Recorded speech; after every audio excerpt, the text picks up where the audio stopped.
Welcome to episode 2 of Arctic 360's Breaking the Ice. My name is Paris. And my name's Rebecca, and we are your co-hosts. This week, we had the opportunity to speak with Sian Prior, Andrew Dumbrille, and Michael Kingston about shipping in the Arctic.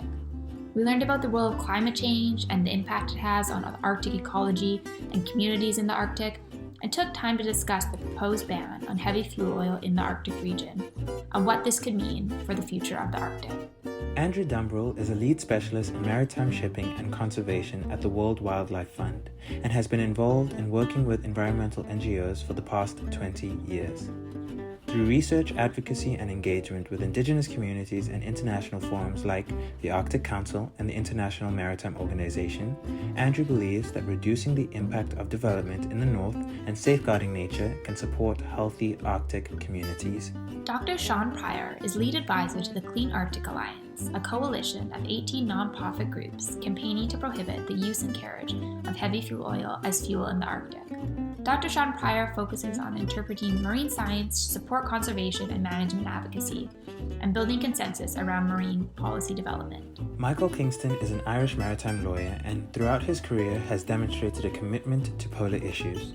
He has been placed in Lloyd's list as Global Maritime Lawyer of the years 2014 and 15, and he is the Managing Director of Michael Kingston Associates based in London, where he has represented and spoken on behalf of the IMO.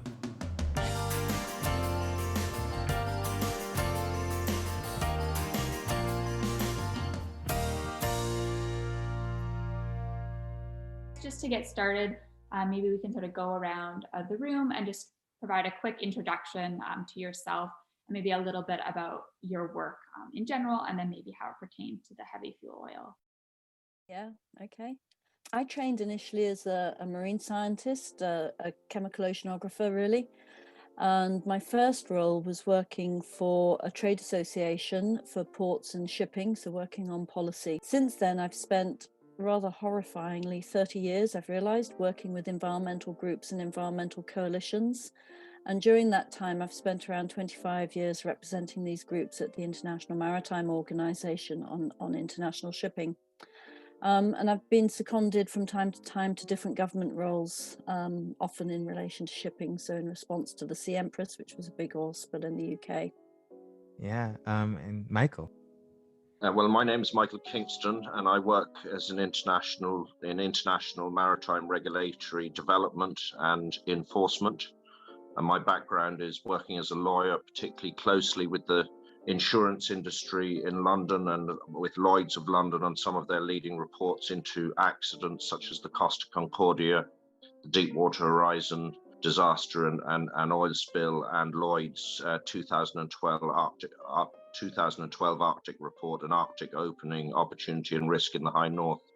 And I've been heavily involved in the development and attempts to implement the Polar Code in a harmonized manner. I currently work as an advisor to the United Nations International Maritime Organization on polar issues, and also fishing vessel safety and illegal, unreported and unregulated fishing.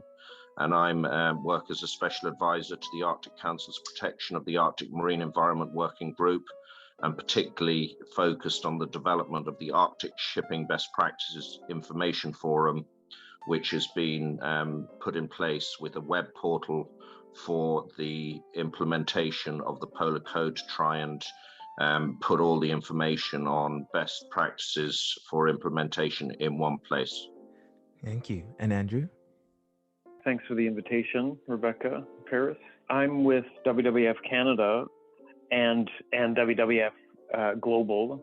I sit on WWF's International Maritime Organization delegation and participate in those negotiations and discussions on a wide variety of issues: heavy fuel oil, greenhouse gas emissions, underwater noise, vessel pollution and discharges, also disturbance and marine strikes on whales and other species.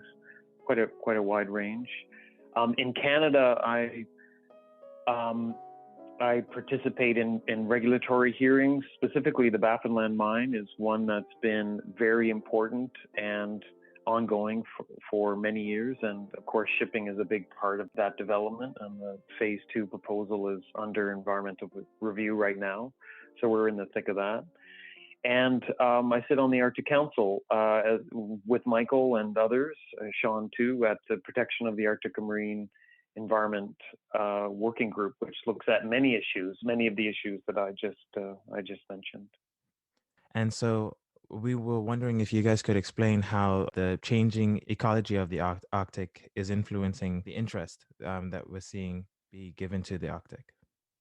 I'm happy to lead off. I mean, certainly from our perspective, the changes that we're seeing in the Arctic, the loss of summer sea ice, the reduction in sea ice extent, is offering new opportunities to international shipping. I think both in terms, or particularly perhaps in terms of domestic traffic, so opportunities for exploitation in the waters of the Arctic countries. And so we're seeing quite a big increase in what we call destinational traffic that's going from an Arctic country out into the waters, involved probably in exploitation of resources in some manner and then coming back into port. But it's also increasingly attractive to shipping looking for shorter routes, cheaper routes to cross the oceans or to cross the Arctic from the Pacific to the Atlantic Ocean or vice versa. Building on that, ice is habitat and it's a highway for the people in the north. So birds, whales, fish, all depend on ice as habitat for feeding, for staging ground, for a number of ecological systems and features. And, you know, of course, people live in the Arctic and they have for many, many generations. And the ice is used to get to and from hunting areas. Traditional practices of Indigenous and Inuit people rely on ice for many of those uses. So the loss of sea ice has a profound impact locally or regionally on, you know, cultural practices and a way of life for Inuit and Indigenous people in the north. And it's a global significance. It's a climate regulator, right? It's the refrigerator of the planet. And without sea ice, that refrigerator becomes unplugged and the global system becomes unhinged. And that's what's underpinning the climate emergency that we see now. So, you know, the change of the environment and the melting of sea ice has significant and profound impacts, not only locally, but also globally. Just to echo what Andrew has said, it is having a profound impact on the lower latitudes and our weather systems, the meteorological balance.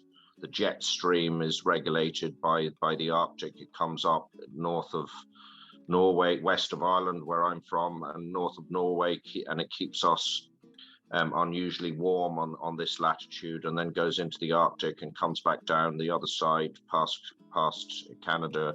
And the melting ice is having a profound impact on the balance of the Gulf Stream, but also the jet stream. And we've all experienced weather variants in the last number of years, extreme weather, and it is linked to what's happening in the Arctic. And I think that's why one of the reasons why there is huge interest. The observers of the Arctic Council have exponentially increased over the last decade significantly. There are 2 further applicants for observer status this year in May in the ministerial meeting in Reykjavik, Ireland and Estonia. And a lot of it is due to the effect that what is happening in the Arctic has on the lower latitudes. And then you have obviously fish stock variations and changes with fish moving due to these water temperature changes that affects the inhabitants of the Arctic, but also the fishing industry in the lower latitudes. Having to go further for fish as they move north and vice versa. And then, of course, you have all the melting ice and the ability to do things in the Arctic that didn't previously exist. Sian mentioned this, exploration of in relation to hydrocarbons and minerals that slowed down with the fall of the oil price, but also the increase in the possibility of using the both the Northwest Passage and the Northern Sea Route to get through to the Pacific. So I guess sort of leaning from that, obviously with the changing landscape, melting sea ice, especially summer sea ice, we see more interest in shipping in the region, as well as potential for extraction as well. Can you tell us a little bit more about how the IMO's heavy fuel oil ban in the Arctic, how that relates to the environmental risk that we may see with increasing amounts of heavy fuel oil being transported and used in the Arctic region? Certainly, what we're seeing at the moment is we're seeing a gradual increase in the amount of traffic choosing to use the Arctic. It's increasing. It's not increasing dramatically at the moment, though it's a steady increase over recent years. But what we are seeing is that larger and larger vessels are starting to use the Arctic. And so although the numbers of ships hasn't gone up dramatically as yet, the volumes of heavy fuel oil, which is the primary fuel used by ships globally at the moment, has increased quite substantially. And in fact, the increase in the amount of heavy fuel oil being carried in the Arctic has gone up a lot. And the amount of heavy fuel oil being used in the Arctic, burnt in the Arctic, has increased a lot as well. And along with that, there's been a rise in the black carbon emissions that come from burning heavy fuel oil. This is a problem or a concern from the point of view of the environmental groups and indigenous communities as well. Because heavy fuel oil poses a significant risk in terms of oil spills. No oil spill is good, but heavy fuel oil is particularly difficult to respond to treat if spilt. In fact, very, very difficult, even in more temperate latitudes where there are facilities to hand, probably virtually impossible in the Arctic, where response facilities are few and far between, and the opportunities to be able to access a spill are likely to be very limited. But it's also the burning of the fuel that's the problem as well. It produces high concentrations of black carbon, which is both damaging in terms of human health, but also a very serious problem in terms of increasing the snow and ice melt.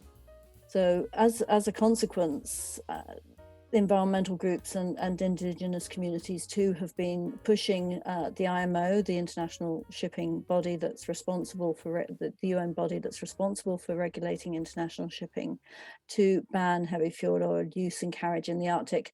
A ban's already been introduced in the Antarctic, actually around a decade ago now, 10 years ago. And that was because of the perceived risk of spills. But because the Arctic is geopolitically more tricky, the nature of shipping in the Arctic is very different.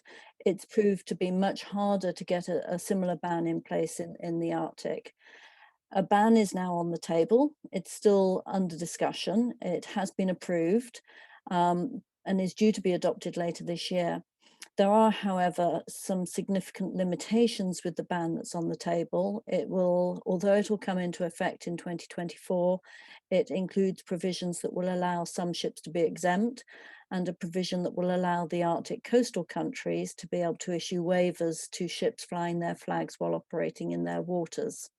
So it has significant limitations and won't truly take effect until 2029. I just have a quick question for clarity, and maybe this might help listeners. So, from my understanding, diesel is considered a heavy fuel, right? No. Diesel's a lighter fuel. It's still not good in terms of spills, but what we're wanting to happen is for the ships that are currently using heavy fuel oils to move away from the very heavy residual fuels to lighter diesel distillate fuels or other types of propulsion. Heavy fuel oil is like sludgy, almost pure oil. It's really thick and tarry type oil, and whereas diesel falls into distillate fuel, I think. But yeah, heavy fuel oil is the real nasty stuff. Just to help too about behavior of heavy fuel oil when it's spilled. The key with the difference between distillate and heavy fuel oil is its persistence in the marine environment when it is spilled. So it doesn't evaporate, and it actually emulsifies on the ocean surface, which means a number of things. One, it can wash ashore, contaminate a much bigger area in the ocean environment from the spill. It's very difficult to clean up. A distillate or diesel spill is 3 to 4 times less expensive to clean up than an HFO spill, and that's mainly because of its widespread after it does get spilled, and that emulsification really interferes with surface frequency marine life, like whales and birds.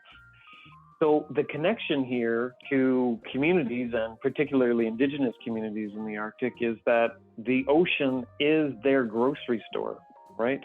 In Nunavut, in Canada, 50% of the daily diet, over 50% of the daily diet of indigenous and Inuit communities comes from the sea.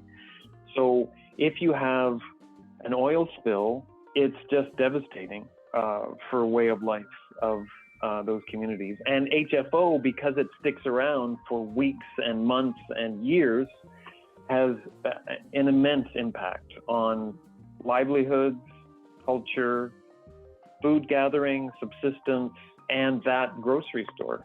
So those are the stakes, when we're talking about heavy fuel oil and the connections to people in the north. Thank you for clarifying that.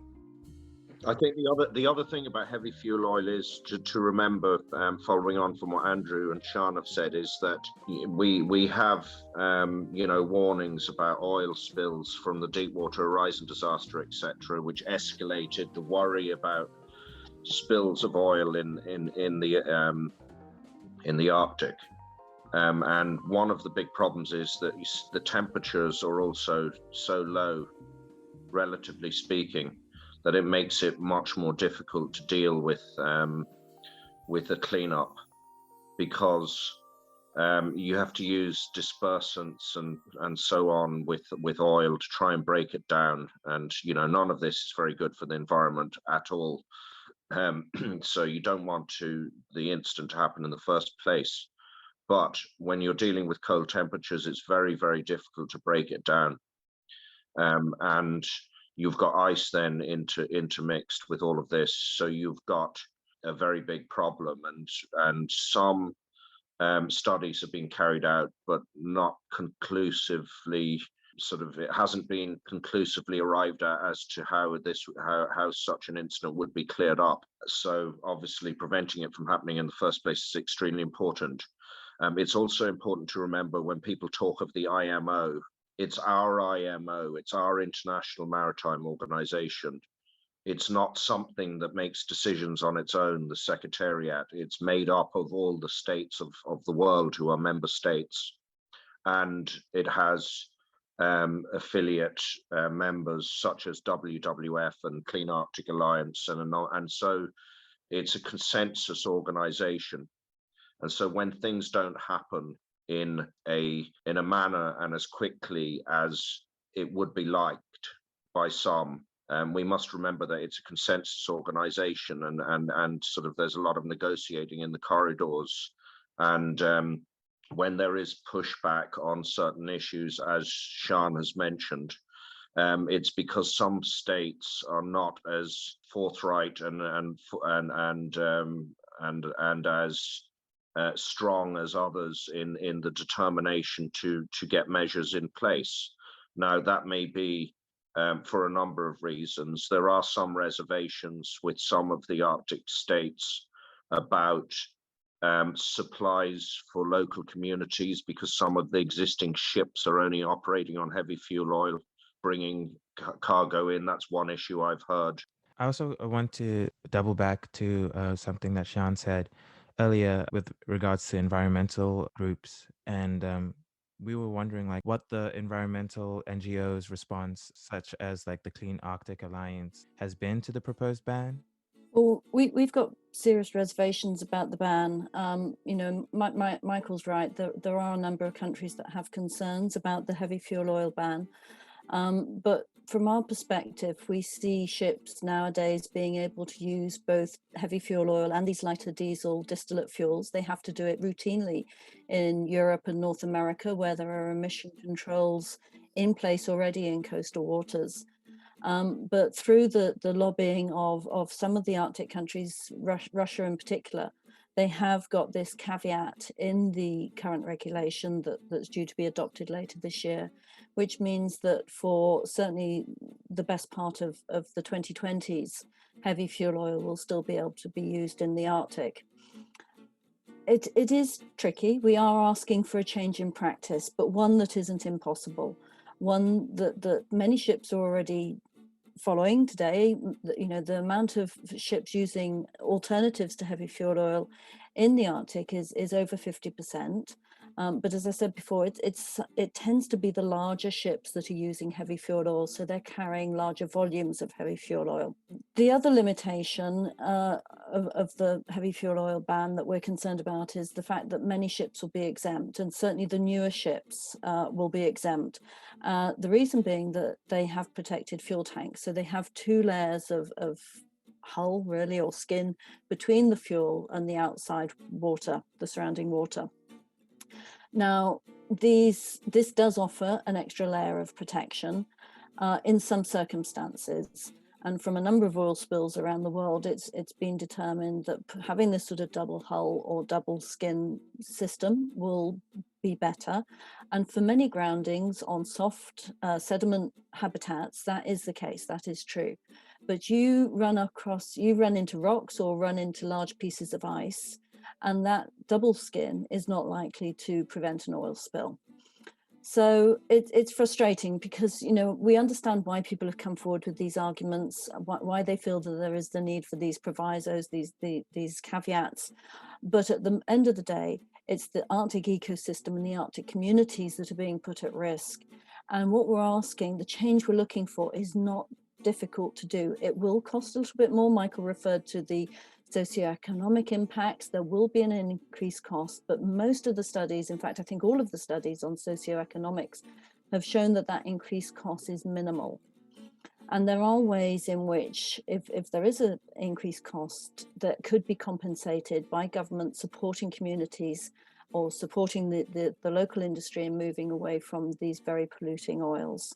Yeah, a question I sort of had was related to we brought up the geopolitical concerns of the Arctic region, where we didn't really see that as much with the Antarctic ban, and we're running into a little bit more resistance with the Arctic ban given the interests of many states in the region. And a question I sort of had was in relation to China's recent new 5-year plan and their focus on the Polar Silk Road. And we've sort of seen that for the past few years, their interest in the Arctic region. Do you think that there's been sort of a shift in our understanding of who has a say in Arctic shipping and the Arctic region, as it is becoming more of a region where many actors are interested in, rather than maybe the 5 Arctic littoral states? I think you need to look no further than the front page of Times UK yesterday, and there was an article regarding the importance of looking at mineral extraction and etc. in the northern regions, and intermarried with that was the UK's suggested over-reliance on China at present. And the backdrop to all of this, of course, is that recently there were bans on or there was this political issue regarding British MPs being earmarked by China as persona non grata. So it's no secret that China's interests in the northern regions has increased over the last number of years. You need look no further than the Yamal project with Russia, which is a joint venture between Russia, China, and Total Oil, who are the French oil company, taking vast amount of LNG from the Yamal platform through the Northern Sea Route. Massive ships, ice-class ships have been built and are now operating on a year-round basis using the Northern Sea Route, which is part of this Silk Road strategy. And there have been joint statements by China and Russia in relation to ongoing collaboration.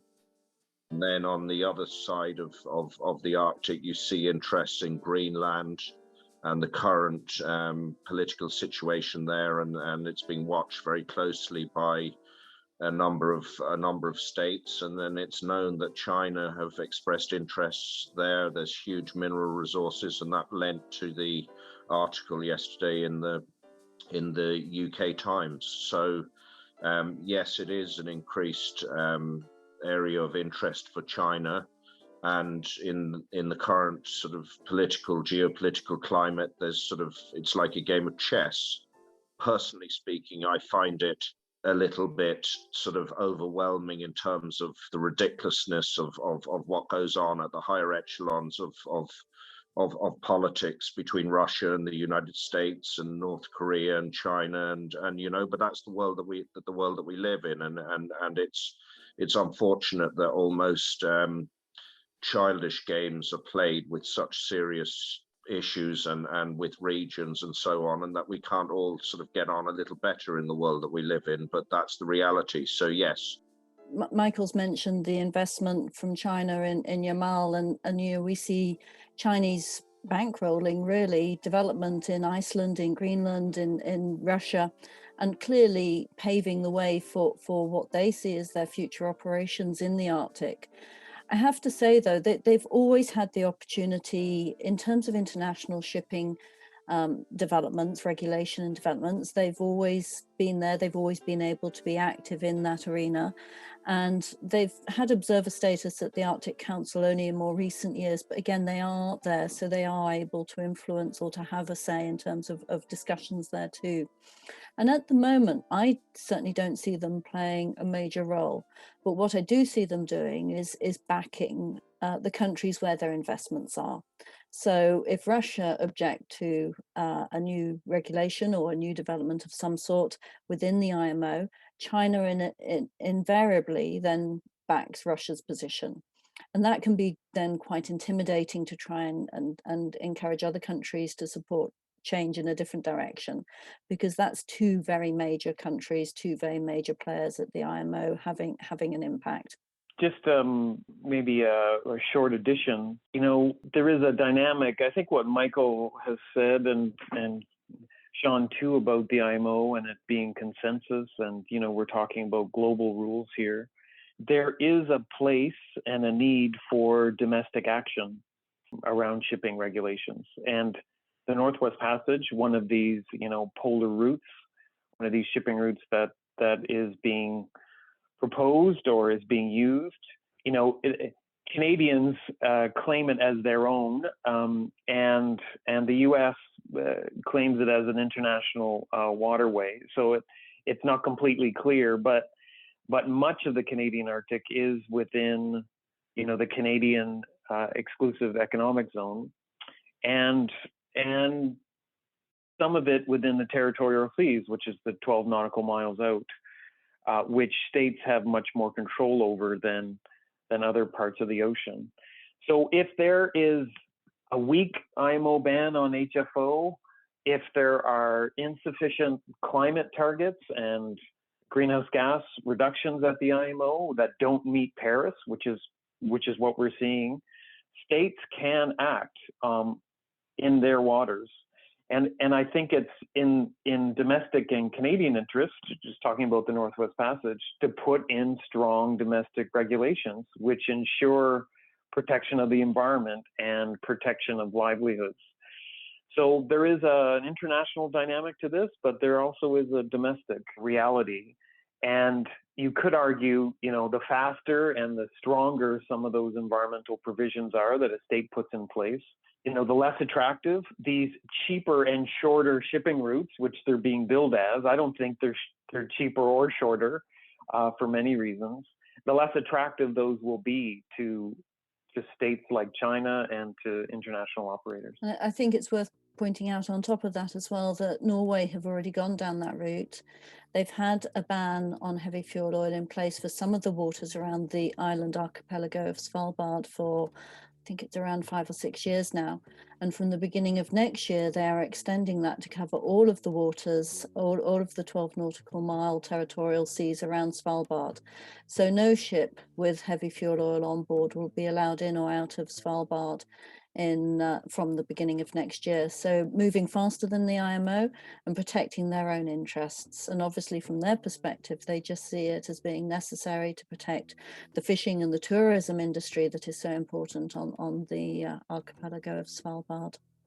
Both of you guys are pointing to a really interesting point regarding development, especially for people living in the Arctic, I'm thinking. I'm seeing a dichotomy of like trying to find ways that trying to balance development with the environmental protection. And so things like broadband internet, right? Or things we have access to down in the southern parts of Canada. Is there a way of balancing all of these conflicting interests? You know, on the one hand, the traditional indigenous life of you know, it's affected all communities, I suppose, around the world, where you have, you know, there are enhancements in society that benefit everyone. Medicine and like you say, the need to communicate and the internet and everything, but it's a fine balance between needing that and having that, and then it not going over the top to sort of destroy the indigenous traditions and so on and so forth. Just from a shipping perspective, very much part of the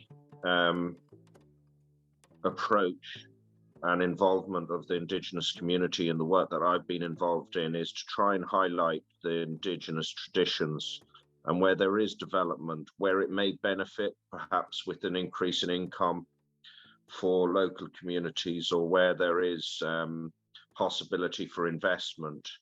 The word that's always used is sustainable. I'm not quite sure, you know, who has ever defined that precisely, but it is very important that any proposed developments are done in a very well thought through manner, so as not to lose that balance of tradition and the culture of northern Canada and elsewhere by overbearing development. You know, the typical historical type of development that we've seen it here in Ireland, where I'm from, a massive oil terminal with, you know, 2,000 people working on it, and it's open for 10 years and then it goes bust and a big mess is left behind. And, you know, that's the last thing we want to see in anywhere in the Arctic area. And that's the sort of dangerous sort of moment we're in or have been in, and that we're all trying to fight to prevent happening, a sort of boom and bust with big corporations coming in and taking advantage. So, you know, from that perspective, I've been working to ensure that, you know, that doesn't happen, and regulation is important and best practice in industry to ensure that doesn't happen. But quite on the sort of micro level of the indigenous communities getting more access to better medicine and broadband, and, you know, I'm not really an expert in that area, but I can understand what you're saying. There is a need for advancement of the lives of the indigenous community, where they're having social and medical issues and economic issues, and that does need to be enhanced, but it needs a very, very informed, consultative and sort of sensitive approach. No, thank you. Thank you for turning that question into a gold mine. Andrew, it looked like you also had something to say. Shipping is, in some forms, an essential service in the Arctic. You know, it brings the necessities of life. So we need shipping in the Arctic. Goods, building supplies, food, medical supplies, trucks, cars, you know, they all get transported by ship. The difficulty is that shipping comes with environmental impacts. right? Underwater noise, fuel spills, discharges of pollutants. Sean mentioned black carbon. Black carbon emitted directly in the Arctic from a ship is 5 to 10 times more potent climate forcer, melting of the ice, warming of that region. So that can't be ignored in the development or economic equation. So, the Clean Arctic Alliance and members of the Arctic Council and many states of the IMO, realize this and realize that we need stricter, more effective, immediate restrictions and a transition to cleaner fuels. And that's at the heart of what this, the HFO ban is about, is getting the Arctic fleet off of the world's most polluting fuel, right? It's the bottom of the barrel type of fuel. It's the first step in the decarbonization pathway that needs to happen. And we've highlighted some of the spill impact. So these ships can transition in the short term in the Arctic to distillate fuel, and then in the medium and long term to renewable fuels, hydrogen, ammonia. That's all possible, but we need the right investments and the right frameworks and targets to be put in place for that to happen. So what many of us are saying is, yes, we need shipping, but we need it to be done in a lower impact and be put on a decarbonization pathway immediately, because it is essential for many in the Arctic. Yeah, I just add, I think development and environmental protection have to go hand in hand. And at the moment, it feels like environmental protection is always trying to catch up with development. When we talk about heavy fuel oil, we're talking about a fuel that has been banned on land because of the dangers it posed.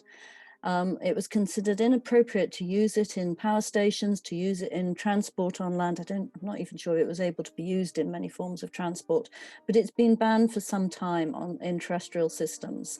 And as a result, the market expanded in the marine environment because it was further offshore, it was out of sight, and it could be used still. In fact, it's worth mentioning it can only be used in ships at sea if you use a lighter fuel to warm it up in the first place. I don't think it can be used at all just from cold. It's too viscous, it's too heavy, it doesn't burn. But what's really frustrating, I think, from our point of view, is that we have the chance to get it right in the Arctic. It's comparatively underdeveloped. People have lived in harmony with the environment in the Arctic forever, for as long as there's been people living in the Arctic. And we're at a point now where things are changing, and they're changing fast. But we're starting from a comparatively clean sheet, and we have the opportunity to get it right if we put all the right elements in place to start with. But at the moment, I think there's a real fear that we're squandering that chance. I guess sort of as like a final question, I wanted to sort of touch on the recent Suez Canal crisis. I think that was on the top of everyone's mind for the past little bit. And I'm just curious to see how that maybe impacted our perception or the public's perception of shipping through the Arctic. If the incident sort of drew attention to the Arctic as a next viable option, as, if we had another route, this could be great, or if it also really highlighted the potential dangers we see as there are accidents, there are things that go wrong in these shipping routes that we go through day after day. So from your perspective, it may be sort of more anecdotal because it was very recent, but do you think the crisis really drew more attention to the positives of shipping through the Arctic, or maybe pointed out some of the potential issues that we may see? I was going to say, I'm not sure really. I think what is interesting is how that became a public story. And people on the street who have never really thought about shipping, never really talked about shipping, are suddenly now talking and wondering about where things go. How do the goods get from the Far East to Europe to North America, etc.? And so I think there's been a shift in people's perception of trade as a result, and hopefully that's for the better. In terms of the Arctic, I don't know. Certainly Rosatom put out a lot of adverts and talk on the internet or tweets saying, come and visit the Northern Sea route, it's viable, we'll make sure your ships don't get stuck in the ice, etc. But it's a big change for ships to change their routes that way, even if they are shorter or whether or not they're shorter. But also, to counterbalance that somewhat, we're increasingly seeing, and it's been repeated again in the news in the last few days, we're repeatedly seeing shipping companies making the commitment to not use the Arctic. And actually Evergreen, who are the company that run or operated the Ever Given, one of those companies that has made that commitment. They've signed a pledge to say that they're not going to choose Arctic routes for their shipping.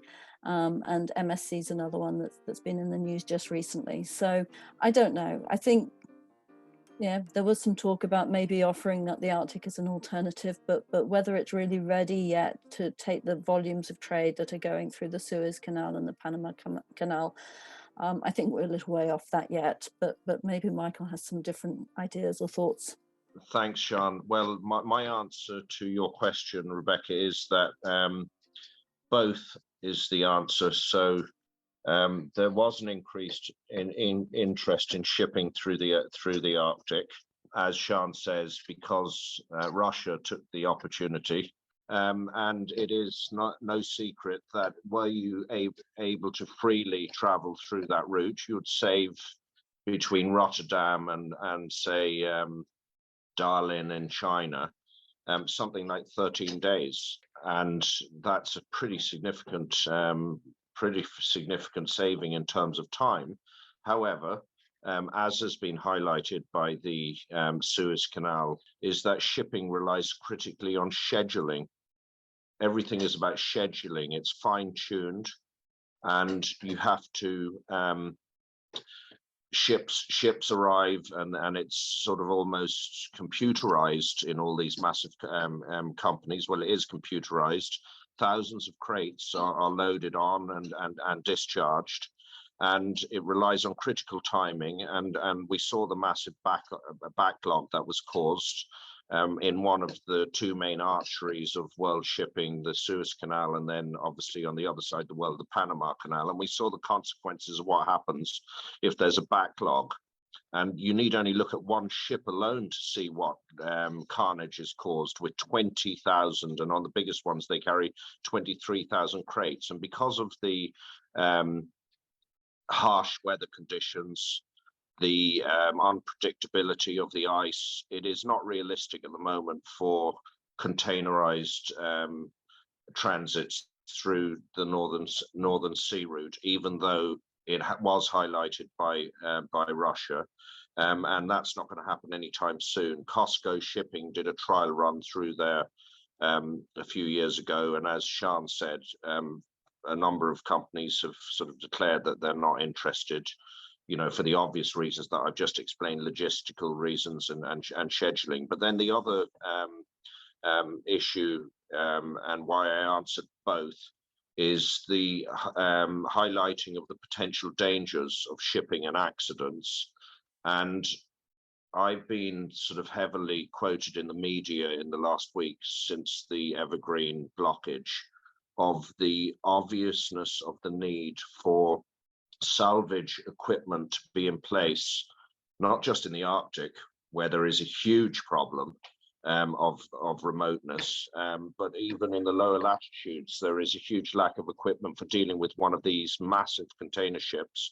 And in fact, no equipment exists for getting containers off these 20,000, 23,000 container vessels. And if you look at what happened in the Suez Canal, they were dredging the bow and the stern, but not one container was removed from the vessel, which is the obvious way to lighten it. And the reason for that is that the equipment is not readily available anywhere because industry and government have not put it in place. We called for a levy of 10 cents per container in 2013 to build a fund to have equipment in place. It doesn't exist. So God knows what's going to happen if a vessel like that ends up in anywhere else on some coast where you can't dredge its bow and its stern. Oh, thank you, Michael. Andrew, do you have anything to add there before we wrap up? I'll just say, that's a really good outline, Michael and Sian too. the larger the ship, the larger the problem. I think that goes without saying. And I think that's what really struck people is the sheer size of that vessel. 20,000 containers. And some of these vessels have 25,000 containers, where in 2007, the largest was 8,000 containers. So it's ballooned. So oil spills, underwater noise, invasive species, greenhouse gas emissions, this ship is operating on heavy fuel oil. So you want to introduce this large problem into a fragile environment like the Arctic. I mean, it's a disaster waiting to happen in that harsh operating environment, as Michael has said. So I think it's the opposite as far as attractiveness to Arctic shipping. I don't think regulators, indigenous communities, and current operators in the Arctic want that large a problem in their backyard. There's one thing that occurred to me, and we kind of moved on from it, but I think Michael and Andrew have just touched on it again at the end there. And that's, it's not just about the ship in the environment in the Arctic. It's about, if there is an accident, what do you do? If there's a lot of oil spilled and you're recovering the oil, if you are able to recover the oil in the first place, it has to go somewhere. If as Andrew said, the oil emulsifies, as happens with heavy fuel oil, you can't find enough ships. You can't bring ships to put it onto. You've got to put it to shore. If it's a container ship, you've got to put the containers on something. So there isn't the infrastructure in the Arctic to be able to do that. There isn't the places to put the recovered oil safely, securely, to stop it causing further contamination on shore. There's nowhere for the containers to go. There aren't the roads and the railways there to be able to then remove everything that you've moved up there, or even to get the resources up there to deal with an incident of any sort. Wonderful. Thank you so much. I'm conscious of all your time. I know you're all very busy, so I will let you all go. But from Paris and myself, thank you so much for joining us today. I know I learned a lot. Pleasure. Well done, Paris and Rebecca. Good to see you, Sean and Andrew. Have a good day. Take care.